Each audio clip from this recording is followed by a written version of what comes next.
O que a Bíblia diz assim, ó, vocês não estão debaixo da lei, mas vocês estão debaixo da graça. E por causa disso, o pecado não terá domínio sobre vocês. O que é a lei e o que é a graça? Todo cristão, quando ele nasce de novo, ele recebe o Espírito Santo. A Bíblia diz em 1 João que o que é nascido de Deus, ele não vive na prática do pecado. Tá. Porque dentro dele nasceu uma divina semente, que é o Espírito Santo. Então ele não pode viver mais na prática do pecado, porque ele não consegue mais. Por isso que é o processo da santificação. Entendeu? Que é a obra que Deus começa a fazer na vida da pessoa. O que acontece? A pessoa que roubava não rouba mais, que furtava não furta mais, que mentia já não consegue mais mentir. Obviamente, em algum momento vai mentir. Pode acontecer e vai mentir. A gente não consegue viver o tempo todo sem pecar. Só que o pecado agora já não nos separa mais de Deus. Porque Jesus, ele ofereceu o sacrifício completo na cruz. Só que o que acontece? Se a pessoa ela insiste naquele pecado, ela pode se tornar escrava. Pode não, vai se tornar escrava. E Jesus falou, aquele que pratica o pecado se torna escravo dele. João capítulo 8. Mas se o Filho vos libertar, verdadeiramente sereis livres. O que acontece? Não é porque eu entreguei minha vida para Jesus que eu vou ser totalmente liberto. Não, eu vou ser liberto se a verdade me libertar. Se eu deixar Jesus governar minha vida. Se o Espírito Santo governar minha vida. E aí o que acontece? A gente confunde, porque a gente pensa, nossa, eu pequei, então quer dizer que eu não estou liberto? Não, você já está liberto. Tudo que você tem que fazer agora, crer no perdão de Deus, crer que Jesus já pagou pelo seu pecado e bola pra frente. Entendi. E não ficar se martirizando. Porque o papel do diabo é o quê? Acusador. Ele é o acusador dos nossos irmãos. E forçar a pecar mais ainda, porque já pecou mesmo, né? Se você não crê na graça, você vai se apoiar na sua força. Entendeu? Entendi. Eu tenho que resolver, eu vou conseguir. E aí você se frustra mais ainda e você se afunda mais no pecado. Aí voltando a falar da lei. A Bíblia diz o seguinte, a força do pecado é a lei. Como assim? A Bíblia diz isso, a força do pecado é a lei. O que isso significa? Quanto mais lei, mais o pecado sobressai. Eu vou te dar um exemplo. Você não pode ficar olhando para tal lugar. Aí que você vai olhar, entendeu? Você vai pensar, nossa, eu não posso. Aí que você vai cair.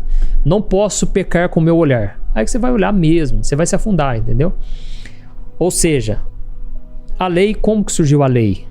Quando o homem, ele tinha pecado, né? Quando Adão e Eva pecaram, Deus falou, olha, agora vai ser do meu jeito que vocês vão se reconciliar comigo. O primeiro casal que pecou, Adão e Eva, eles cobriram com folha de figueira. Deus falou, não, folha de figueira, não aceito isso. Vai ser através do sangue de um animal. Deus sacrificou um animal e cobriu eles, para mostrar o seguinte, o sangue de animais vai cobrir vocês temporariamente. Por quê? Deus queria mostrar para eles que o salário do pecado é a morte. E é uma desobediência. E Deus já havia falado, no dia que vocês pecarem e comerem daquele fruto, vocês vão morrer. Para que nós não venhamos morrer, alguma coisa tem que morrer. Então, Deus criou esse método espiritual. O inimigo, engraçado que o inimigo, ele copia as coisas de Deus, né? Porque se você quiser aumentar o seu poder pro lado do diabo, de Satanás, você vai ter que sacrificar animais, galinha, bode. E não é assim? Então, o inimigo só copia o que Deus já faz, né? E Deus falou, agora vocês vão ter que sacrificar animais.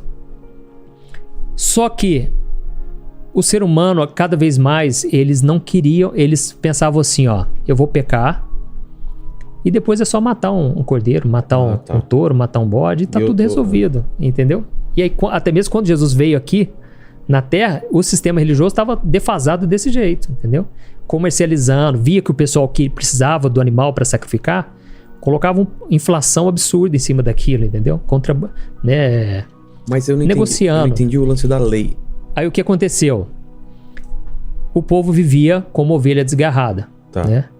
E aí Deus levantou Moisés, libertou o povo, né, da escravidão ali no Egito, atravessaram o mar e aquele povo, praticamente 2 milhões de pessoas, estavam ali no deserto. Aquele povo sem lei nenhuma, né? E Deus então deu os mandamentos para Moisés. Ele deu os 10 mandamentos, e não só ele, mas eles falam que são mais de 600 leis no Antigo Testamento. Ah, é? Leis cerimoniais, leis de higiene. Por exemplo, tem uma lei que ele fala assim, olha, Se vocês verem um cachorro morto na rua, vocês não comem, dá pro vizinho de vocês, dá para outros povos vizinhos. Então tem muita lei que é difícil entender e nem tem que procurar entender, é só para você ter um conhecimento. Mas por quê? Porque eram leis de higiene. Deus sabia que ele pode trazer contaminação. Os outros povos não seguiam as leis do povo de Israel. Entendeu? O que acontece? Quando Deus deu a lei, até então eles não tinham noção o que era pecado ou não. A não ser a consciência do coração. Entendi. Eu vou te dar um exemplo. Se um índio estiver lá na Mata Atlântida lá tal, de repente ele mata o companheiro dele. Ninguém falou pra ele que matar é pecado. Mas é uma lei de Deus, não matarás. Só que no coração dele já acusa. Entendi. Fiz algo que não devia ter feito. Isso, entendeu?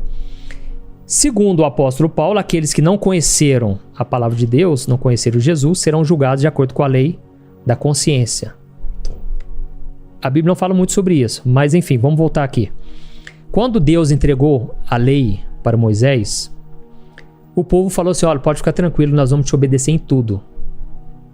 E Moisés, ele ficou 40 dias no Monte Sinai, aprendendo com Deus, tendo um relacionamento íntimo com Deus, ficou em jejum, foi algo sobrenatural. O que aconteceu ali? Ali Deus mostrou para ele tudo, né, o plano dele, inclusive as leis. Quando o povo viu todo aquele mover, né, porque a terra estremeceu, o monte estremeceu, quem tocasse no monte podia morrer, e Moisés ficou lá. Naquele momento, o povo que já tinha ouvido os 10 mandamentos, eles falaram para Arão, olha, cria um Deus para nós, porque Moisés, eu acho que ele já demorou demais, e acho que ele nem vai nem voltar, já deve ter morrido por lá, e eles criaram o Deus deles, ou seja, isso mostra pra gente o seguinte, você pode querer vencer o pecado, você pode querer obedecer, não, eu quero, mas você não consegue. Por quê? O propósito da lei é para mostrar que você não é nada sem Deus, para mostrar que você, se não for a graça e a misericórdia de Deus, você vai ser consumido.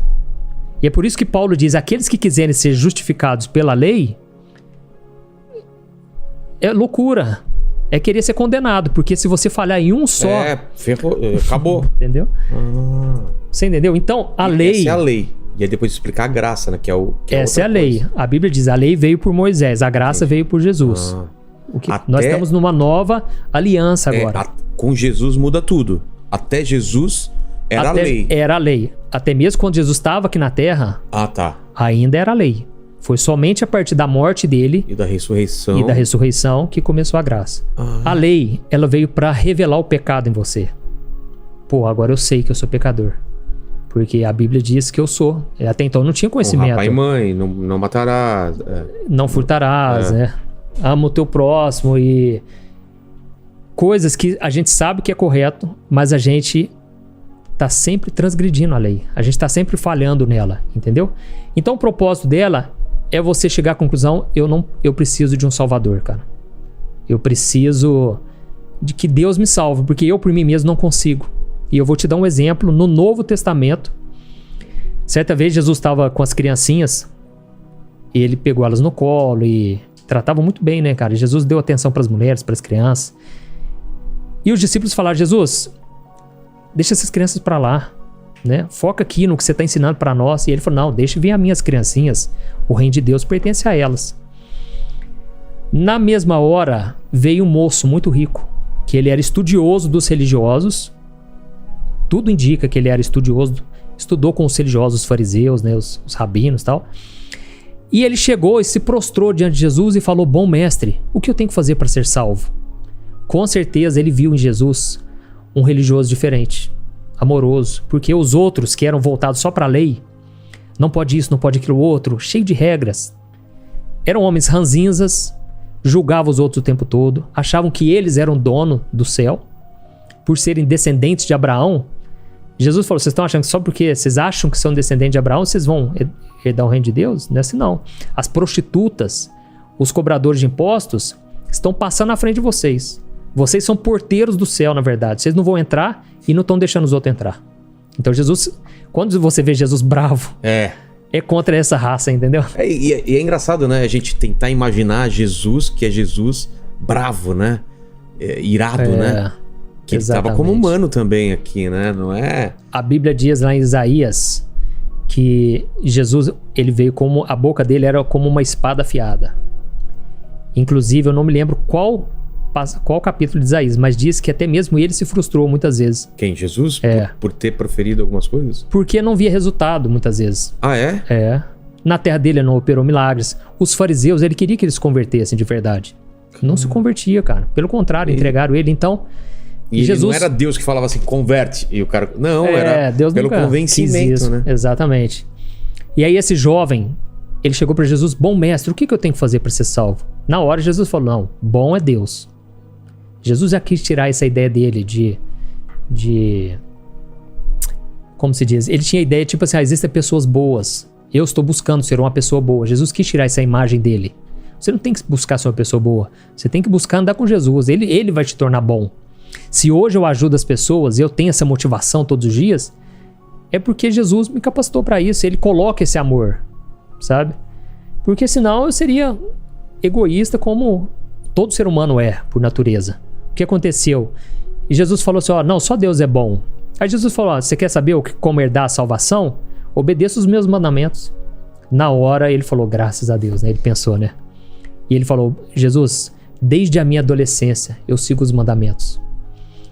E Jesus falou, olha que bom, cara, só falta uma coisa pra você. Vende o que você tem e dá pros pobres e você vai ter um tesouro no céu.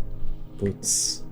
Jesus, a Bíblia diz que na hora ele virou as costas pra Jesus muito triste, porque ele era dono de muitas propriedades. Quando os discípulos viram isso, eles tomaram um susto. Porque eles pensaram, esse cara seguiu fielmente os mandamentos. E Jesus disse o seguinte pra eles, olha, é mais fácil passar um camelo no fundo de uma agulha do que um rico entrar no reino de Deus. E aí Pedro falou assim, Jesus, mas então quem pode ser salvo?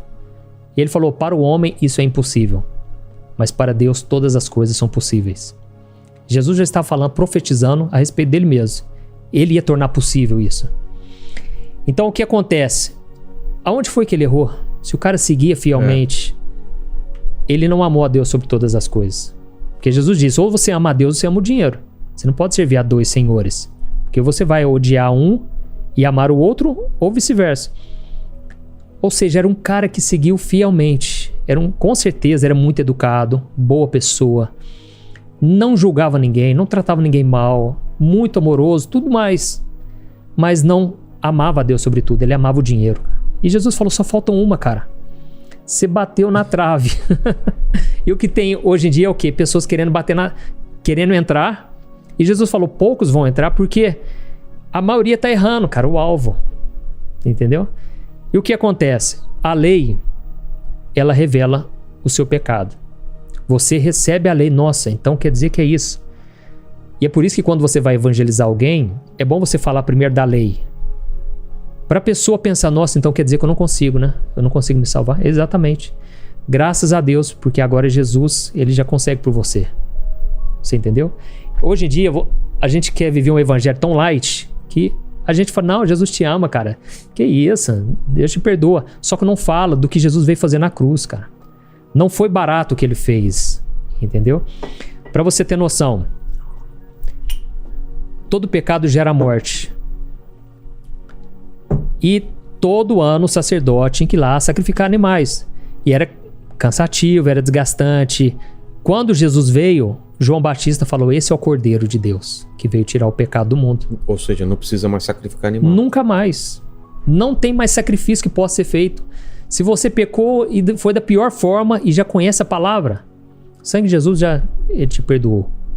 Agora você não precisa ficar nem se lamentando mais. Por quê? Você só tem que tomar posse, eu sou perdoado. Você tem que agradecer o que ele fez por você.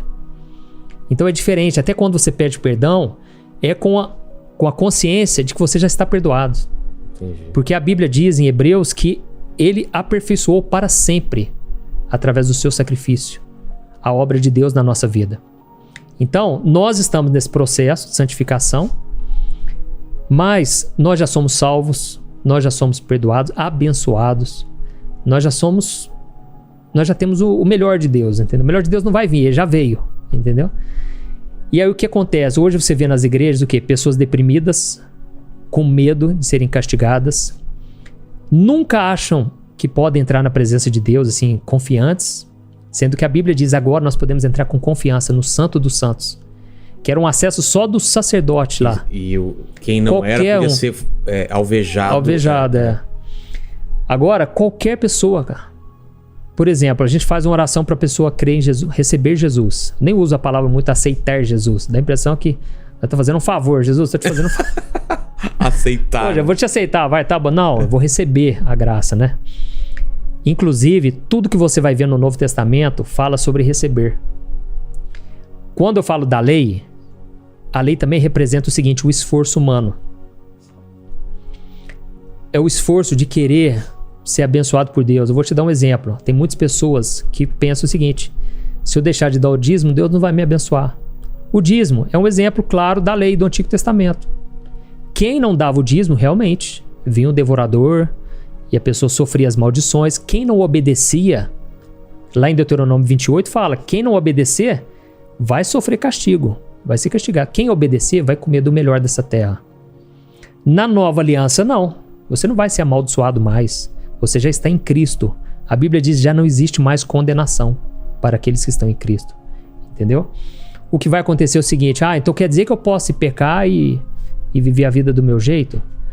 Primeiramente, se você nasceu de novo, você quer agradar a Deus. Você quer estar na presença dele. Paulo falou, a minha carne quer fazer o que é desagradável a Deus, quer fazer o que é pecado, mas o meu espírito, eu quero agradar a Deus. E ele fala, miserável homem que sou, quem pode me libertar desse corpo de morte? Mas ele finaliza dizendo, mas graças a Deus, por meio de Jesus Cristo, que entregou a sua vida por nós. Então, esse foi no capítulo 7, que ele fala o tempo todo sobre a carne. Gente, como é difícil vencer o pecado. Como é difícil, o bem que eu quero fazer eu não faço, o mal eu estou sempre fazendo. Mas no capítulo 8, ele explica que agora nós não somos mais dominados pela carne. Você pode falhar. Se você pecar, a Bíblia diz, temos um advogado, um intercessor diante de Deus. Está sempre intercedendo por nós. Ou seja, você sempre vai ter o perdão. Porque o que ele fez foi perfeito, está consumado, não tem mais o que ser feito. E aí, hoje você vai lutar contra esse pecado. Só que não na sua força. Você vai lutar porque todo dia você quer, a sua carne deseja. E Deus, a Bíblia diz, né, 2 Coríntios 5,17, aqueles que agora estão em Cristo são nova criatura. As coisas antigas já se passaram, tudo se fez novo. Tudo se fez novo significa o quê? Espiritualmente. Mas as suas emoções que você viveu no passado, as suas experiências, não vai vir um apagão na sua mente. Ou seja, a pessoa que se envolveu muito no pecado quando era do mundo, provavelmente vai viver uma batalha maior depois de novo convertido. Não quer dizer que agora virei o santo e não vou desejar mais aquilo. Não, às vezes vai vir. E o diabo vai fazer questão de trazer à tona quem ele era. Só que a capacitação de Deus também, Deus garante a parte dele. Então você falou da lei e da graça. A graça vem por Jesus. Veio por Jesus. Ou seja, você não é salvo pelas suas obras. Você não tem que fazer algo para ser aceito por Deus. Você já é aceito. Então tudo agora é pela fé. A Bíblia diz, o meu justo viverá pela fé. Lá em Ezequiel 36, o versículo 26, Deus profetizou. Ele falou, vai chegar um dia que eu vou tirar o coração de pedra e eu vou dar um coração de carne. E eu vou fazer com que os meus filhos andem nos meus caminhos. Porque eu vou colocar a lei no coração deles e eu vou dar um novo espírito para eles. Ou seja, a lei, ela te revela o pecado, mas ela não te dá força para vencer o pecado. Mas o Espírito Santo, ele te capacita. Entendeu? Entendi. Então, Paulo diz, nós somos ministros de uma nova aliança. Não da letra, porque a letra mata. Mas do Espírito, porque o Espírito vivifica. Ele não tava, aí as pessoas interpretam errado, elas pensam, então quer dizer que eu não posso estudar muito, né? Porque a letra mata, eu vou ficar frio espiritualmente. Não, quanto mais você estudar com o coração aberto, pedindo para Deus falar com você, mais você vai se aproximar de Deus. Mas ele estava dizendo o seguinte, a letra mata. Só saber das leis vai simplesmente ser a sua sentença, cara. Quando Jesus, eu vou te dar um exemplo, quando Jesus veio e ele trouxe o Sermão da Montanha, ele subiu lá no Sermão da Montanha, e Mateus capítulo 5, 6 e 7. E ele conta, olha, se alguém, antigamente vocês ouviram falar, né, olho por olho, dente por dente. Agora se alguém te fizer um mal, perdoa essa pessoa. Ore por aqueles que vos perseguem. Abençoe. Quando alguém fala mal de você, fale bem dela. Abençoe aqueles que vos maldizem. Na verdade, se a pessoa não enxergar com essa ótica que eu tô te falando, ela tá lendo a sentença de morte dela, cara. Porque ninguém consegue viver aquilo. Ele falou, sejam perfeitos como o Pai de vocês é perfeito. Sejam misericordiosos, assim como Deus tem misericórdia de vocês. Se você só ler isso, sem entender o que Jesus fez por você, você vai achar bonito, vai querer seguir e não vai conseguir. É por isso que um monte de gente não consegue perdoar, porque ainda está tentando do jeito dela. A pessoa precisa do Espírito Santo. Quando Jesus, ele morreu... Não é fácil, né? Perdoar e fazer outras coisas não é fácil de jeito nenhum. Sem a graça, cara. Entendi. Então a Bíblia diz que a graça nos ensina a viver uma vida piedosa, santa e justa diante de Deus. Ela nos capacita. E é por isso que hoje eu olho para minha vida e eu penso, nossa, olha o que foi a graça na minha vida. Porque hoje eu sou a pessoa que eu jamais conseguiria ser por mim mesmo. Eu faço coisas que eu jamais conseguiria fazer por mim mesmo. Cara, eu não gostava de trabalhar. Hoje eu acordo 5 horas da manhã, já ligo o meu computador, já quero gravar uma mensagem, eu já quero abençoar os outros. Eu faço tudo, né, o processo no YouTube.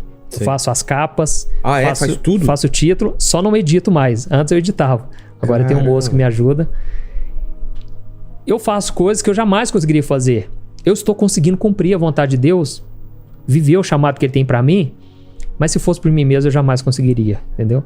Então eu simplesmente oro e peço, Deus, tem dia que eu penso, eu não vou dar conta. E Deus me capacita, entendeu? Entendi. Agora, se eu quiser seguir esse chamado sozinho, por risco e conta própria, eu vou cair, eu não vou dar conta. Quanto mais eu pensar, eu não posso pecar, eu tenho que dar um bom testemunho. Aí que eu vou dar um escândalo, entendeu? Então, quem quiser se apoiar na lei, vai morrer, porque Jesus falou, olha, se vocês não crerem que eu sou o enviado de Deus, vocês vão morrer nos seus pecados. Pode ser a pessoa mais boa do mundo. Se pecou uma vez só, já não tem salvação. Mas ao mesmo tempo, o criminoso na cruz. No último segundo. Fez tudo errado.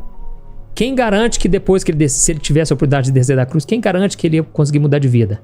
Mas só o fato dele falar, Jesus, eu creio, o Senhor é o enviado de Deus. Nós estamos aqui na cruz porque a gente pagou. A gente está pagando o que a gente fez. Você não. Você não tem pecado. E ele falou, lembra de mim quando você entrar no reino de Deus. No paraíso. E ele falou, hoje mesmo você vai estar comigo. Então ali Jesus estava mostrando que qualquer pessoa pode ser aceita por Deus. Essa é a boa notícia. Porque se não fosse isso, seria uma notícia ruim, cara. É claro. Eu tenho que fazer para merecer. Não tem mais volta, já tô no inferno. Eu encontrei esses dias com um amigo meu de infância. Lembra que eu te falei que tinha um amigo meu que ficava em cima do muro? Sei. Esperando pra você ir pra gente brincar. E eu falei de Deus pra ele. Ele falou assim, Juninho, eu sou muito pecador, cara. Cara, eu não consigo. Me desculpa, mas eu não consigo. Eu vou, cara... Pela lei não, né? Se você não tem que consertar a sua vida, mudar a sua vida pra vir até Jesus. Não, vai até Jesus, cara. Depois... Ele vai mudar a sua vida. Entendeu? Jesus falou, sem mim nada podeis fazer, cara. Ele falou, eu sou a videira verdadeira. O meu pai é o agricultor. Se vocês estiverem comigo, vocês vão dar frutos. Se você estiver comigo, não na religião. Não adianta ir na igreja evangélica. Não é isso que vai mudar. Lá você vai ouvir sobre Jesus. Cabe a você seguir a ele ou seguir a religião. Entendi. Então, sem ele a gente não consegue, cara. Por isso que a Bíblia diz, lá em Gálatas 5, existem as obras da carne e os frutos do Espírito. Por que a Bíblia dá diferenciação? Obras e frutos. Porque obra é algo que demanda do seu esforço. Demanda esforço. É do seu impulso carnal, humano, terreno. Frutos não. É algo gerado naturalmente. É por isso que o cara era sem educação pra caramba, tratava a esposa super mal. E converteu, cara. O cara realmente teve um encontro, virou outra pessoa. É porque quis mudar de vida. Não, é Jesus que tá operando nele, entendeu? Entendi. Então, o que eu percebo que faz a diferença na vida do cristão é a visão que ele tem da graça. Da graça de Deus. Ele muda a visão dele sobre Deus, porque ele começa a enxergar, nossa, Deus não é o Deus que quer castigar. A Bíblia diz que nem no Antigo Testamento, que era baseado na lei, Deus não tinha prazer na morte do ímpio. Ele falava, eu quero que vocês se convertam. Que vocês me obedeçam para vocês escolherem. Eu não consigo imaginar um Deus que tenha prazer no erro de alguém, ou você não seguiu o que eu tô falando, vou te castigar. Não consigo ver esse Deus. Porque esse Deus é vendido às vezes, né? Exatamente. Nossa, então, como que um Deus que é bom pode querer castigar. E por que acontece das pessoas estarem felizes, mesmo tendo Jesus? Porque Jesus falou, vocês são bem-aventurados. Eu vim para que vocês tenham vida em abundância. Por quê? Porque eles estão seguindo regras. As pessoas vão na igreja, não estou falando todas, lógico, mas a grande parte é o quê? É baseada em campanhas, baseada em votos.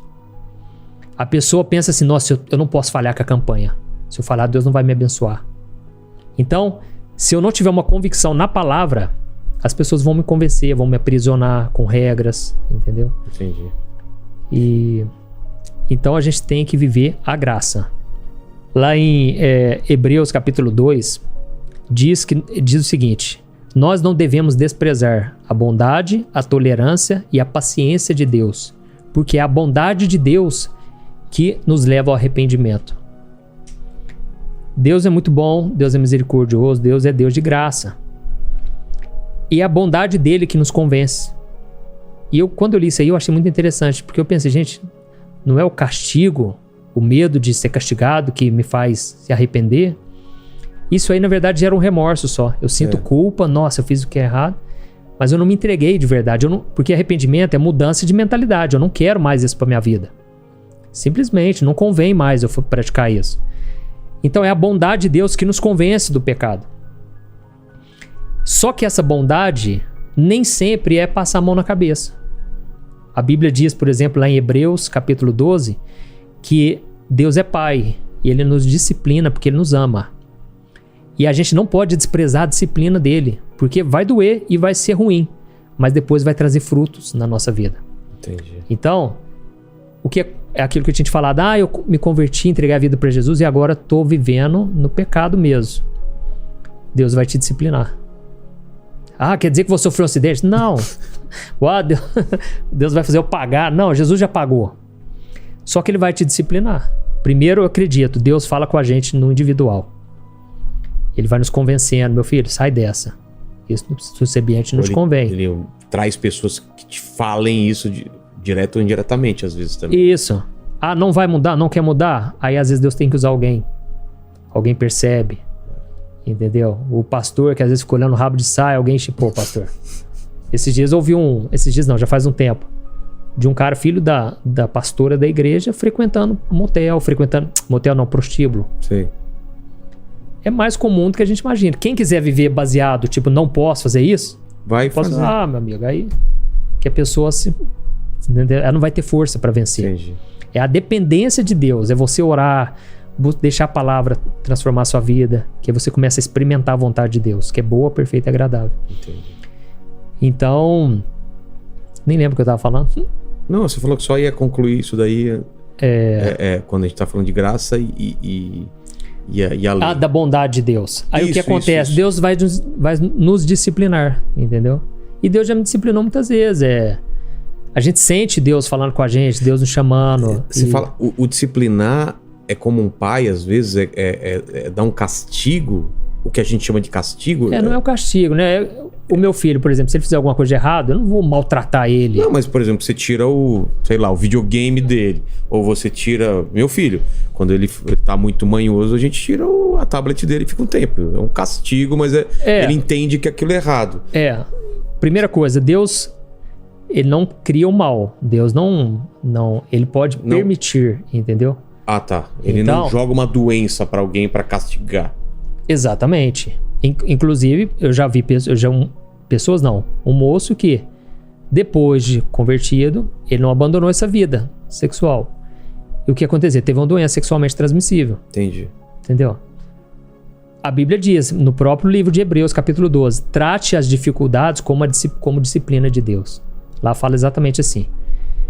Não foi que Deus permitiu, cara. Não foi Deus que deu aquela doença, mas ele sofreu a consequência de um ato, de um pecado. Então. Exatamente. Entendi. Então, a gente não pode brincar com Deus, entendeu? E a gente não pode dar brecha, e tudo isso a gente tem que fazer porque a gente quer estar com Deus, não por medo, entendeu? Deus não quer essa ideia de que Deus vai nos castigar, isso aí não é de Deus, entendeu?